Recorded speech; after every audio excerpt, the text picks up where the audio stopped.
Assalamualaikum warahmatullahi wabarakatuh.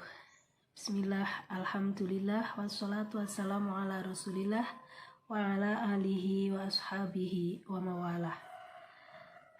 Sahabat pemirsa dan khususnya mahasiswa Universitas Islam Negeri Sayyid Ali Rahmatullah Tulungagung yang belajar kitab kuning atau matrikulasi kitab kuning dengan materi kitab At-Tazhib. Pada kesempatan ini saya akan membacakan kitab At-Tazhib yang merupakan syarah dari kitab Matan Ghoyah wa Takrib. Dalam hal ini kitab Ghoyah Matan wa Takrib adalah kebalik ya, Matan Ghoyah wa Takrib adalah karya dari Qodhi Abu Suja, sedangkan kitab At-Tazhib merupakan karya dari Dr. Mustafa Dib Al-Bugho. Mari kita membacakan Fatihah untuk kedua pengarang kitab ini, kitab Takrib sebagai naskah aslinya dan kitab At-Tazhib sebagai naskah penjelasannya. Al-Fatihah. A'udzubillahiminasyaitonirrajim. Bismillahirrahmanirrahim. Alhamdulillahirrabbilalamin ar-Rahmanirrahim Maliki yaumiddin Iyyaka na'budu wa iyyaka nasta'in ihdinas siratal mustaqim siratal ladzina an'amta 'alaihim ghairil maghdubi 'alaihim waladdallin. Amin. Mudah-mudahan pengetahuan kita, ilmu kita dari mempelajari kitab At-Tazhib ini menjadi ilmu yang bermanfaat dan berkah. Sahabat-sahabat pemirsa, saya mulai. Bismillahirrahmanirrahim.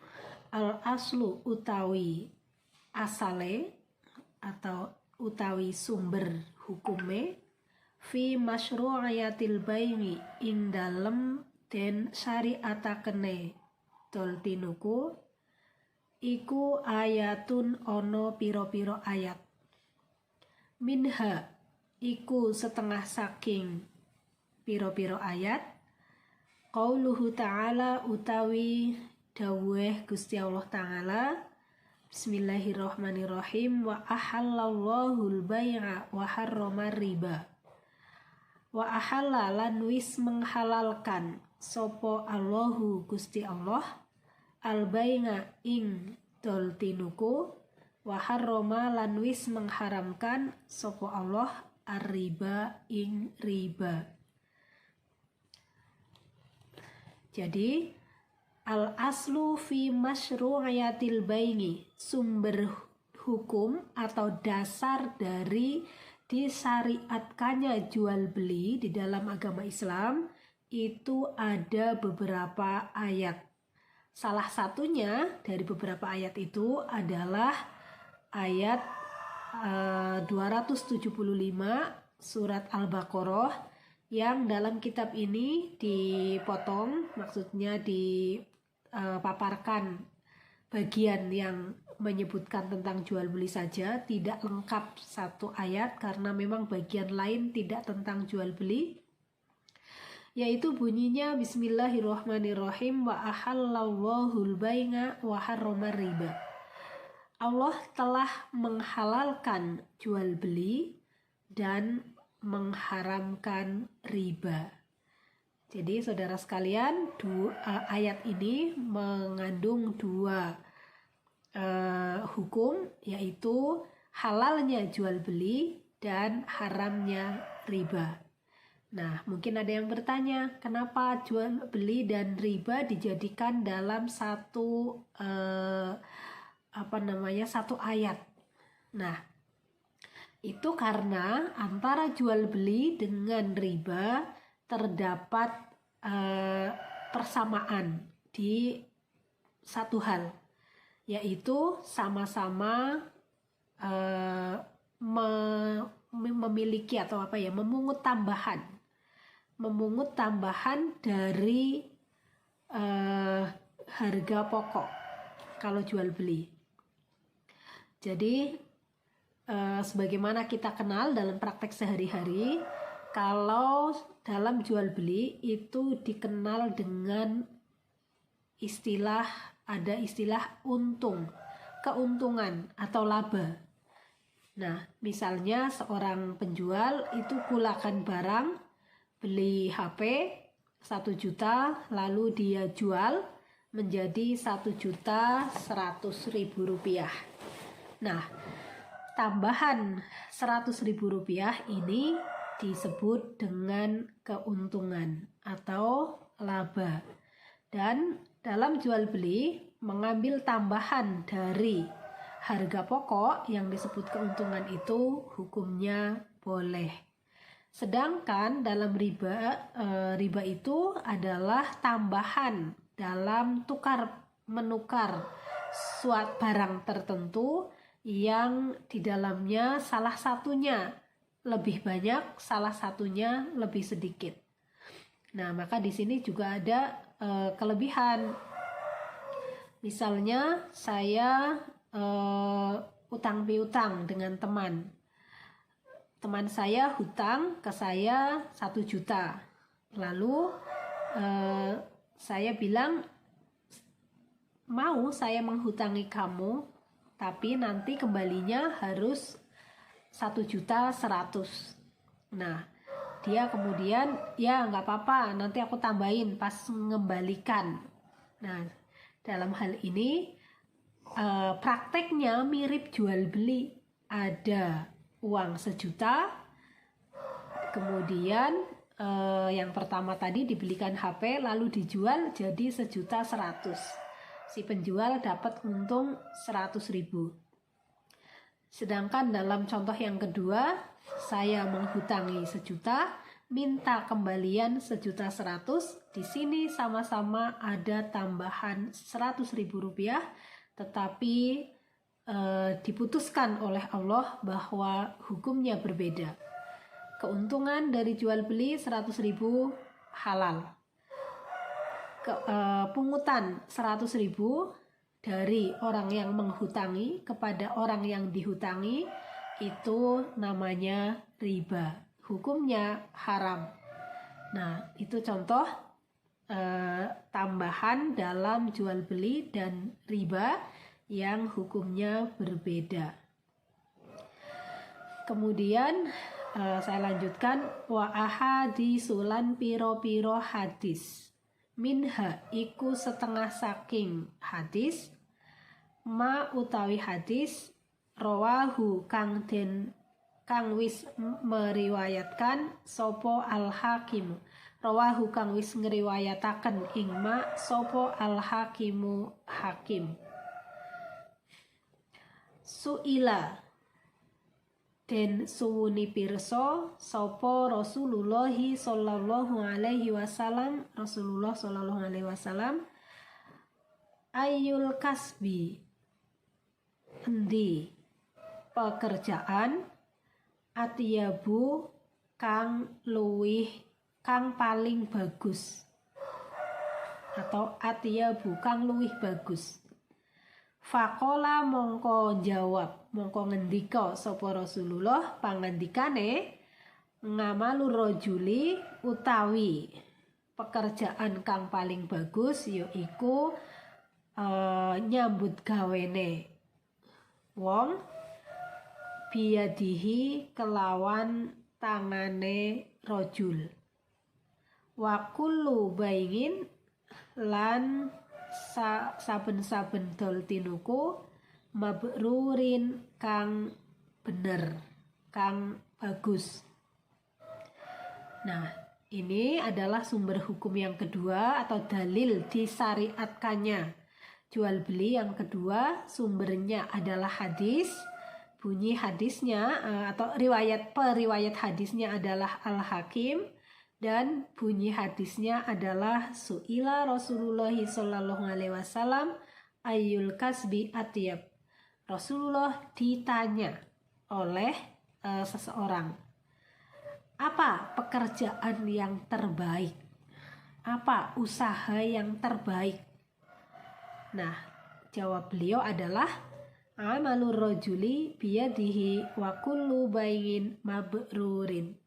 Amalur rojuli, pekerjaan seseorang, biyadihi, dengan tangannya sendiri, wa kullu baingin, dan setiap jual beli, mabrurin, yang benar. Benar itu maksudnya apa? Ai la ghisya, tegese ora ono tipu daya, fihi ing dalem baik, wala khianata, lan ora ono pengkhianatan. Nah, maka jawaban Rasulullah tadi adalah usaha terbaik atau pekerjaan terbaik itu ada dua. Yang pertama, pekerjaan seseorang dengan tangannya sendiri. Yang kedua, jual beli yang benar. Bekerja dengan tangannya sendiri maksudnya, kalau menurut hemat saya, adalah bekerja dengan mengandalkan kemampuannya. Seseorang mampunya masak, dia gunakan kemampuan memasaknya itu atau keterampilan memasaknya untuk mencari nafkah atau untuk bekerja. Itu sangat baik. Kemampuannya menukang, tukang kayu, tukang batu, menulis, kemudian menyapu, membuat kerajinan, kemudian ya segala sesuatu yang memanfaatkan kemampuannya sendiri untuk dijadikan jasa sehingga memberi manfaat bagi orang lain. Itu adalah usaha yang sangat baik menurut Rasulullah. Sebaliknya, kalau kita bekerja mencari uang dengan cara tidak menggunakan keterampilan kita, misalnya mau dapat uang tapi minta saja, minta sama orang tua, butuh apa-apa minta, butuh beli HP baru minta, butuh beli motor baru minta, butuh buku minta, padahal dia diberi kemampuan, diberi tenaga oleh Allah, bisa menggerakkan badannya, menggerakkan tangannya untuk mendapatkan uang, tetapi dia tidak lakukan. Yang dilakukan adalah meminta-minta, mengandalkan orang lain, atau menunggu pemberian orang lain. Itu tidak baik. Nah, kemudian wakulu baingin, dan setiap jual beli mabrurin yang benar. Jual beli yang benar, jual beli yang baik, itu juga merupakan usaha atau pekerjaan yang paling baik menurut Rasulullah. Yang dimaksud dengan jual beli yang benar itu adalah jual beli yang di dalamnya tidak ada kecurangan, khianat itu kecurangan. Yang kedua, tidak ada ghisa atau tipu daya, tidak ada penipuan. Jadi kalau di tulisan, di kemasannya, tulisannya ini isi komposisi makanannya adalah daging ayam, ya memang betul daging ayam. Tapi kalau kemasannya ada tulisannya komposisi daging ayam, tetapi isinya adalah daging kucing, itu namanya penipuan.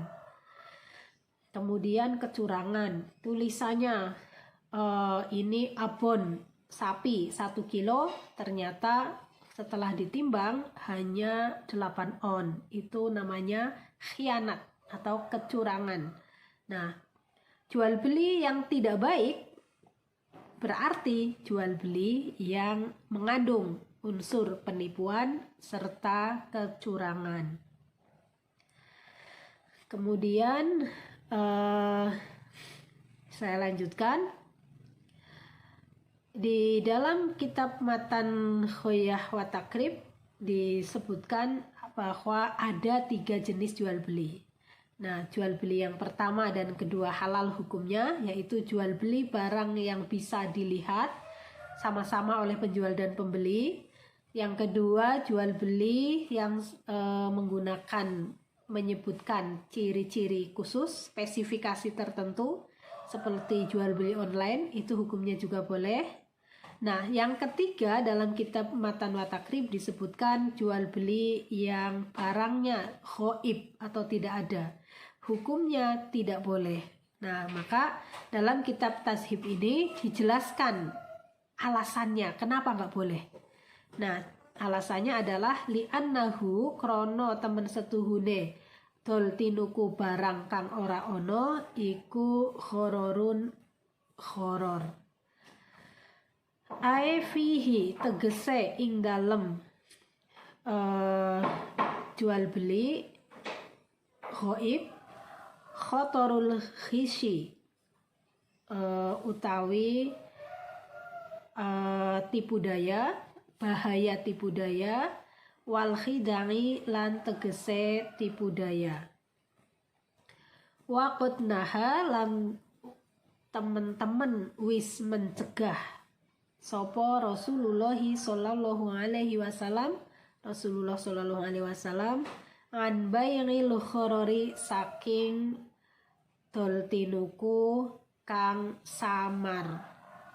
Akhrajahu ngetokaken ing hadis sopo Muslimun Imam Muslim. Nah, jadi ada dalil dilarangnya jual beli barang yang tidak jelas, barangnya nggak tahu ada apa tidak, barangnya misalnya dalam video terdahulu saya contohkan jual beli ikan yang ada di laut, ikannya belum ditangkap tapi sudah diakadkan jual beli.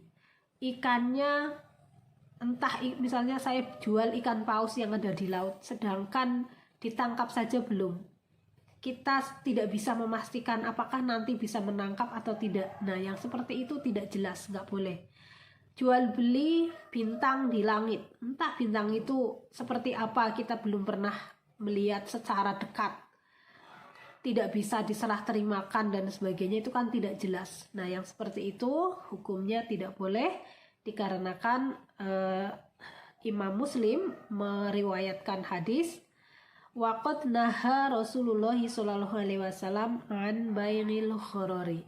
Rasulullah mencegah jual beli yang tidak jelas. Kemudian dalil yang ketiga ini adalah menerangkan tentang syarat jual beli, yaitu barang harus milik sendiri. Jadi di kitab Ghoyah wa Takrib disebutkan bahwa syarat sah jual beli ada 3. Yang pertama barangnya suci, yang kedua barangnya milik sendiri, yang ketiga ada manfaatnya. Nah, dalil yang berikutnya ini menerangkan tentang syarat sah milik sendiri, bahwa barang harus milik sendiri. Fala yasihu mongko ora sah opo bainuma adol barang lam yamlikhu kang ora miliki sapa wong ingma. Tidak sah memperjualbelikan barang yang bukan miliknya. Misalnya apa? Misalnya barang milik orang tua kita tidak izin jual sawah, padahal bukan milik kita, milik orang tua, nggak sah.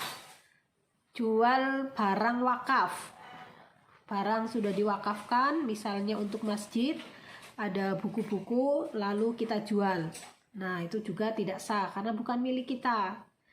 Kemudian kita jual barang yang belum kita beli, baru akan kita beli, tapi kita sudah jual ke orang lain, itu juga tidak sah karena bukan milik kita. Nah, kemudian dalilnya adalah liqaulihi krono pangandikane Kanjeng Nabi sallallahu alaihi wasallam wala bainga lan ora ono dol tinuku ila angin kena, wala bainga lan ora wenang dol tinuku illa fima tamliku, kecuali ing dalem barang kang ono milike. Illa angin kena atau angin wenang fima ing dalem barang tamliku kang ono milike. Akhrajahu Abu Dawud. Hadis ini dikeluarkan oleh Abu Dawud dalam kitabnya nomor 2190. Jadi di kitab Imam Abu Dawud hadis ini ada di nomor 2190. Kemudian yang terakhir adalah penjelasan tentang syarat manfaat, bahwa salah satu syarat jual beli dalam kitab takrib disebutkan harus barang yang ada manfaatnya, barang yang bisa diambil, dirasakan manfaatnya. Nah, dalam hal ini penjelasannya adalah bi'tibari syar'i, tegese menurut timbangane syara. Manfaat di sini maksudnya manfaat menurut syara, bukan manfaat menurut penjual atau pembeli. Nah, maka kal khomri koyo dene khomer wal khinziri lan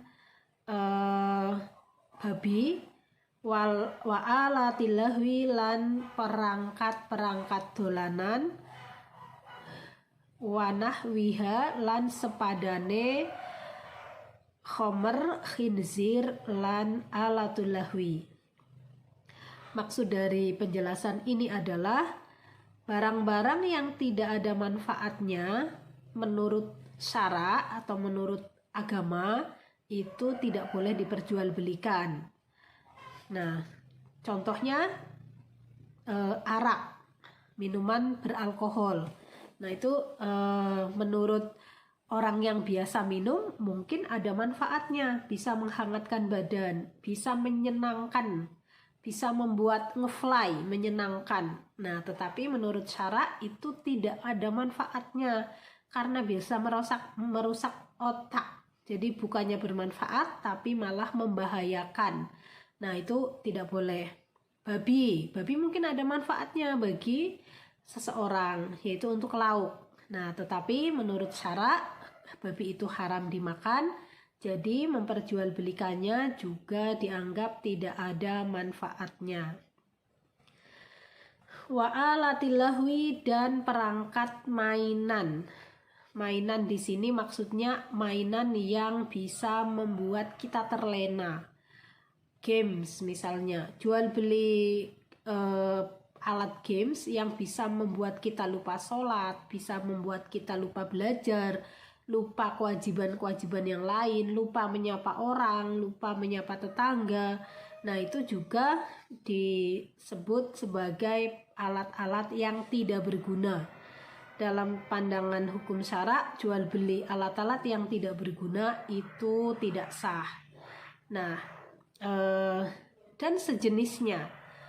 Nah, maka pertanyaannya, Bu, saya main game tapi tidak sampai terlena.